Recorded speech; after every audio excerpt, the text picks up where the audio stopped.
ایک بہت بڑی مالداری اور دولت سے کبھی محروم اپنے آپ کو مت رکھنا، اور وہ دولت ہے دل کی دولت۔ ہاں، مالداری دل میں ہوتی ہے۔ اللہ کے رسول صلی اللہ علیہ وسلم نے فرمایا مالداری دل میں ہوتی ہے، غریبی بھی دل میں ہوتی ہے۔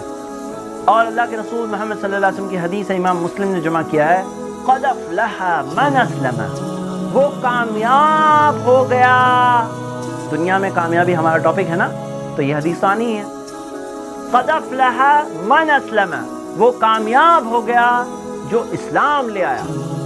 وہ رزق کفافا، سفیشینٹ رزق مل گیا، سفیشینٹ کافی رزق مل گیا۔ وقنعہ اللہ بما آتاہ، اللہ نے جو اسے دیا اس کے تعلق سے اس کے دل میں قناعت آ گئی، کنٹینٹمنٹ آ گیا، مطلب الحمدللہ ہے میرے پاس بہت۔ قناعت یہ بہت بڑی مالداری ہے۔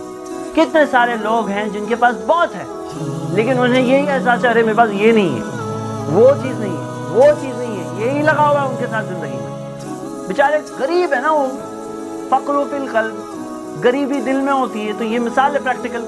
تو قناعت ان کے اندر نہیں ہوتا ہے، بہت بڑی غریبی ہے۔